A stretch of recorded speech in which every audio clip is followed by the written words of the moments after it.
कोळपणी यंत्र काय काम करतं? सोयाबीन, मका, हरभरा कोळपणीसाठी वापरणार हे यंत्र आहे। याचे फीचर्स मी थोडक्यात तुम्हाला सांगतो। आता ह्याला जे इंजन लावलेलं आहे 3 HP चं आहे, 2.5 HP चं आहे। 2 मॉडेलमध्ये आमच्याकडे अवेलेबल आहे। अवजारे जे असतात कोळपणी, सरी नांगर, पास, कल्टिवेटर अशी 4 अवजारे सोबत मिळतात। आता हे चालवायचं कसं मी थोडक्यात तुम्हाला सांगतो। हा जो हँडल आहे ॲडजस्टेबल आहे।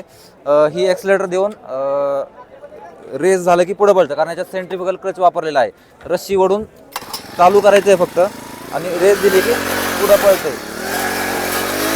एकदम रिलॅक्समध्ये आपलं बैलगाडीचं यंत्र चालतं आणि वापरण्यात हाताळण्यात खूप सोपं। आता याला जी पास जोडलेली आहे, पास स्टेनलेस स्टीलची जोडलेली आहे 1.25 फुटाची। याला तुम्ही 2 फुटापर्यंत ॲडजस्ट करू शकता। याला आम्ही चेन कव्हर दिलेला आहे, जेणेकरून तुम्ही चिखलात, मातीत, भातात वगैरे जरी चालवलं तरी याला काहीच प्रॉब्लेम येत नाही। आता ही सगळ्यात महत्त्वाची गोष्ट आहे। याला आपण पेरणी यंत्र सुद्धा जोडू शकतो। समोर आपल्याला पेरणी यंत्र दिलेलं आहे।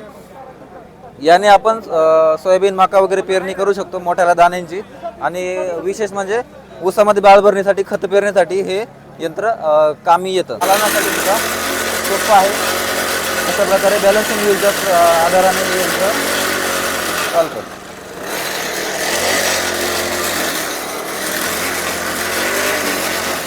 हे अशा पद्धतीने चालवण्याची सोपी पद्धत आहे आणि हाताळण्यास अगदी सोपं। लेडीज, लहान मुले याला चालवू शकतात।